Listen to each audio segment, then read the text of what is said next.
Hello and welcome to the 19th BOH Cameronian Arts Awards on set. My name is Miriam and I am the moderator for this session.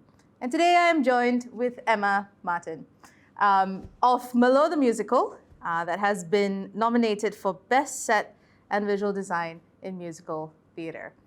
So Emma. Hi. Hello. Hello again. Hello. So let's talk about the set for Malo the Musical. What was, what was one of the main things central to the set design for Malo the Musical? So I'd say one of the kind of our biggest set pieces is we had like a prison with these branches, this tree hanging over it. Okay. So that was probably our biggest kind of, everything revolved kind of around that big set piece. Mm-hmm. And the design of it was really important because it has a lot of symbolism. It was kind of, we used it for shadows a lot of the time, and it kind of, had a lot of symbolism around it. So about like this kind of the omnipresence of the Pontianak that you later see in the musical. Okay. Yeah, so it was quite important and quite an important piece of the set. And I think a lot of people took photos of it at the end and things like that. So I think it really stood out to people as being like, yeah, quite a cool part of our set. And what was some of the symbolism that you? So the tree, I think Chef and Yusman worked to. Shadows was a big part, so it's like this kind of foreboding sense, the shadows. Yep. So shadows and foreboding what was going to come, or? Yeah, exactly. So the show, as it progressed, it became more eerie and this kind of thing. So we used like as well as the trees, we also had like fog, and we used like lights of blackouts, and we kind of used all the senses. So we also had like some incense burning, and then the audience. Yeah. You know, it's kind of all these different things that really added to what the trees in our set kind of brought. Yeah. And what were some of the smaller elements in the set design?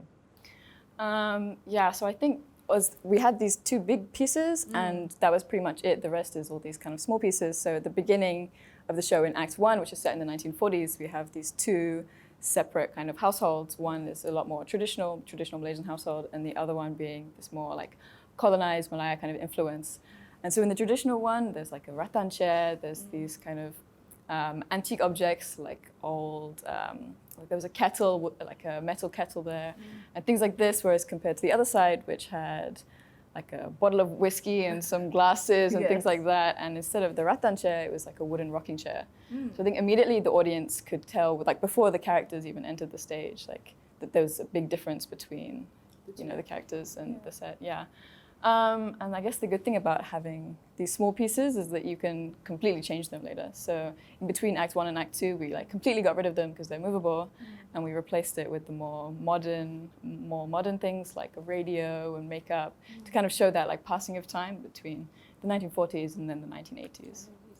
And how much sort of research, I guess, was put into trying to depict the two eras? So I think Shaf and Yusman, who are our designers, worked quite hard in kind of trying to keep the show and the set as authentic as possible. So I think they definitely would have done some research into that, as well as, you know, asking their family members. A lot of the show is based on Shaf's own like personal history with his female figures in his life. So I think a lot of that comes from there, and like researching into his own family as well. How important do you think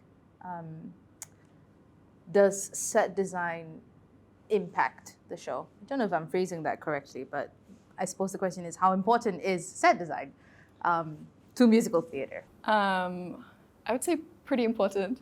Although there's a lot you can do without a set as well, like use the audience's imagination. I think the set really helps. It also helps like the actors kind of get into their roles. You know, there's things to manipulate. They kind of feel like it really gets them in the head of the character that they're playing if they have the kind of set and that environment that their character is in is also what they're in. Which I think it also helps the audience a lot to kind of understand, to follow the story and follow the characters from where they are and as they progress and when set changes and things like that. How was it like? What were some of the challenges changing sets between the two eras? The most things that changed was the small things. It was, I would say, we kind of kept it easy enough for ourselves, it was manageable, but there was a couple of things like a disco ball came down, and so we had to change a light to focus onto the disco ball. There's a couple of things like that. Also in Act 1, we had set pieces that moved by itself, like fishing wire, Okay. and then you pull it and things like that. Yeah. So I guess there's like a couple of issues with that when things doesn't fall right, and you just have to like chuck it on the stage from the wings and things like that. Like just this random thing being Oh yeah, chucked. absolutely. It was that was me. It was fun. Yeah. So, Okay. so I think we made it easier for ourselves in the sense that it wasn't any big pieces that needed to be changed, but I think it's these small pieces that these small pieces are enough for the audience to feel the changes. So I think it was, although it wasn't any big pieces, it was still like impactful for the audience. And we've been talking a lot about how important it is to put the work out there. So, in your own thoughts and opinion, how important is it to amplify the work, whether it's through social media or, press releases, that kind of thing?